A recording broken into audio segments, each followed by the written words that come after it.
Lucia lees. Hallo liewe leesertjie, vandag lees ons 'n Simbamba storie. Wilhelm, die towerworshond, geskryf deur Rian Pieterse met illustrasies deur Esby Grabie. Kom lees saam. Met slap ore en sy stert so byna tussen sy bene ingetrek, loer die klein worshondjie bang oor sy skouer. Alhoewel hy nie 'n lewende siel kan sien nie, is die woud rondom hom die enige luide. Dan gaan sit die hondjie kaplaks langs die paadjie op die gras en hy lek sy voorpootjies. Ai, dink hy, sy pootjies is al omtrent net so seer soos sy hartjie. Vandat die mense by wie hy eers gebly het, hom vroeg die oggend diep in die bos kom weggooi het, stap hy al tussen die groot bome deur. En teen die tyd weet hy lankal, hy is heeltemal verdwaal. 'n groot ronde traandruppel loop oor sy breinwangetjie. Hy sal nooit, solank as wat hy lewe, die man wat hom kom weggooi het se woorde vergeet, toe hy probeer het om agter hom aan te draf, terwyl hy weggestap het nie. "Weg is jy, jou lelike brak," het hy hard gesê, en so 'n slag na hom geskop. "Toe, loop! Ek wil jou nooit weer sien nie. Om die waarheid te sê, ek hoop die leeu's vreet jou op." En wanneer die een of ander groot dier naby hom 'n vreeslike geluid maak, is hy seker dis wat met hom gaan gebeur. Dis mos nie sy skuld dat, toe hy gebore is, hy die lelikste en die kleinste hondjie van al sy ma se kinders was nie. Dis seker die dat die mense hom sommer Muggie gedoop het, want hy het nooit juis baie groter geword as wat hy met sy geboorte was nie. En daarby het hy ook glad nie na sy ma se ander kinders gelyk nie. Muggie loop 1 of 2 keer in die ronde en dan plof hy op die grond neer. Hy kyk op na die son, waarvan daar nog 'n stukkie bokant die horison uitsteek, en hy chunk lank en hard voordat hy met sy kop op sy voorpootjies gaan lê en sy oogies toemaak. Nou moet die leeu sommer kom opvreet, dink hy, want hy is net te moeg om verder te stap. Maar dan spring Muggie skielik regop, asof hy op 'n doring gaan lê het, want reg agter hom praat daar onverwags 'n stem. "En toe," sê die stem, "wie huil so in my bos?" "Help!" huil Muggie van vooraf. Hy het my, ag toggie, help!" En hy probeer so hard as wat hy kan om weg te hardloop, maar sy bene staan botstil. Agter hom lag die stemmetjie tog te lekker. "Kriek," sê die stem, "jou senuwees is behoorlik gedaan." Muggie kyk versigtig oor sy skouer, en dan val sy mond heeltemal oop van verbasing, want agter hom staan die mooiste mensie wat hy nog ooit in sy lewe gesien het. Maar nee, dit kan nie 'n mens wees nie, want sy is dan net so 'n klein bietjie groter as hy. So waar as Paddamanel, dink Muggie. As dit darm nie 'n fietjie is nie. "Wie's jy?" vra hy dan nuuskierig. "My naam is Adriana en ek is die koningin van die fietjies," antwoord sy. "Wie's jy? En hoekom huil jy so?" En toe kan Muggie dit nie meer hou nie. Hy huil dat die trane sommer so spat.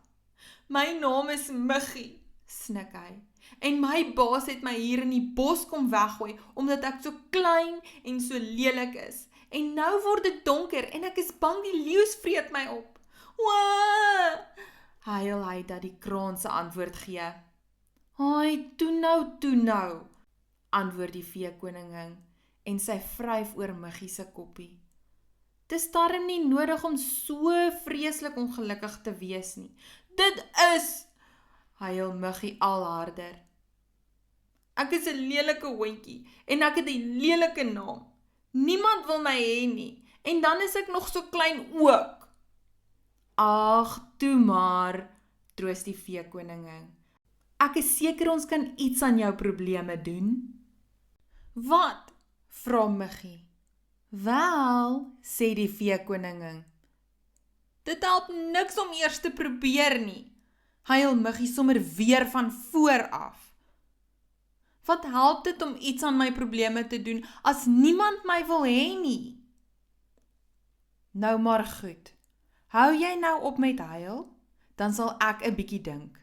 En Muggie kan sommer sien dat die veekoningin baie hard dink, want haar mooi gesiggie is op 'n yslike plooi getrek. Aha, roep sy uit toe sy klaar gedink het. Ek weet wie sal jou wil hê.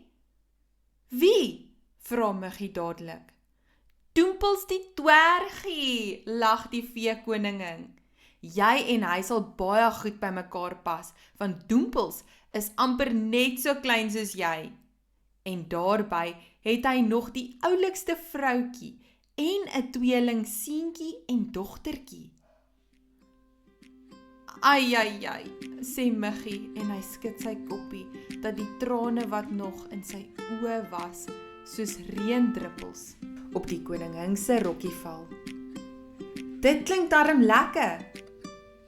Maar dan val sy gesiggie weer en sy ore plof terug op die grond. Wat sal iemand dan met 'n hondjie soos ek maak? Ek is so klein. Ek kan niemand oppas nie. Die veekoningin glimlag breed. Jy het vergeet ek is die koningin van Veeland, Muggie. Wat beteken dit? Vra Muggie swaarmoedig. Dit beteken mos ek kan toer. Wag, ek wys jou. En met die haal die veekoningin haar towerstafie uit en vat dit stewig in haar regterhand vas. Muggie kyk haar verbaas aan wanneer sy begin praat. Wippie glippie styf staan, Willem Worsond is nou jou naam. Maak van klein Muggie 'n towerhond. Gou, sodat hy kan verander in wat hy sou wou. Wat beteken dit? Wil Muggie weer weet. Dit, sê die veekoningin belangrik, beteken dat jou naam nou nie meer Muggie is nie, maar Willem Worsond, die towerhond. Muggie draai sy koppie skeef en bekyk homself van stert tot by sy voorpootjies. Ek wil nou nie klink soos 'n grammofoonplaat wat vassak nie, sê hy. Maar wat beteken dit nou alles? Die toerhondgoeters? Ek lyk dan nog net soos altyd.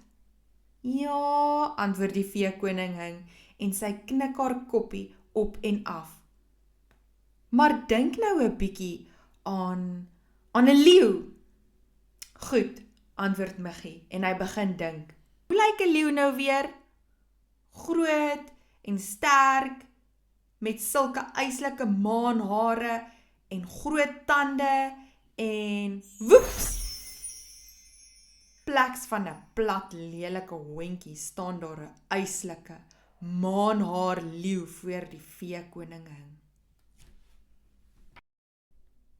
Ai, sê Muggie en bekyk homself van kop tot tone en brul dat die aarde bewe. Nou toe, sê die veekoningin, dink nou weer aan die ou Muggie, en so waar, toe Muggie weer aan homself dink, verander hy weer in sy eie ou self. Wel, vra die veekoningin tevrede, wat dink jy? Nou kan jy mos maklik vir Doempels en sy gesin oppas. Jy kan verander in enige dier, nes jy wil, solank jy net elke keer weer 'n hondjie word wanneer jy klaar is. En onthou, jou naam is nie meer Muggie nie. Jou naam is nou Willem Worsond. Muggie, Willem Worsond, se oë rek amper so groot soos pierings. So waar, vra hy, kan ek maar 'n bietjie probeer? En wanneer die veekoningin knik, begin hy net daar dink. Eers aan 'n olifant, toe aan 'n wolf, en toe aan 'n bobbejaan.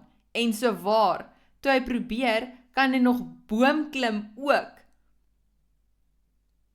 Ai, sê hy, en hy lag dat jy net tande sien. Dis darm lekker om Willem die towerworshond te wees. Wanneer gaan ons na Doempels hulle toe? Sommer nou. antwoord die veekoning hing baie tevrede. Sy soek darm al baie lank na iemand om Doempels en sy gesin teen al die gevare van die woud te beskerm. En so, saam met die veekoning hing, baie in sy skik met homself, stap Wilhelm trots en regop deur die woud. Al sleep sy ore nog op die grond, is hy baie trots op homself. En hy is vreeslik bly dat hy darm nou ook 'n huis gaan kry waar die mense, of dan liewer die dwergies, baie lief vir hom gaan wees. Fluit, die storie is uit. Selfs wanneer alles verkeerd lyk, is Jesus altyd by jou. As jy op hom vertrou en aanhou glo, kan hy wonderwerke in jou lewe verrig. As jy van die storie gehou het, druk die duimpie, deel hom met jou maats en volg ons vir nog lekker stories. Sien jou volgende keer saam met Lucia lees.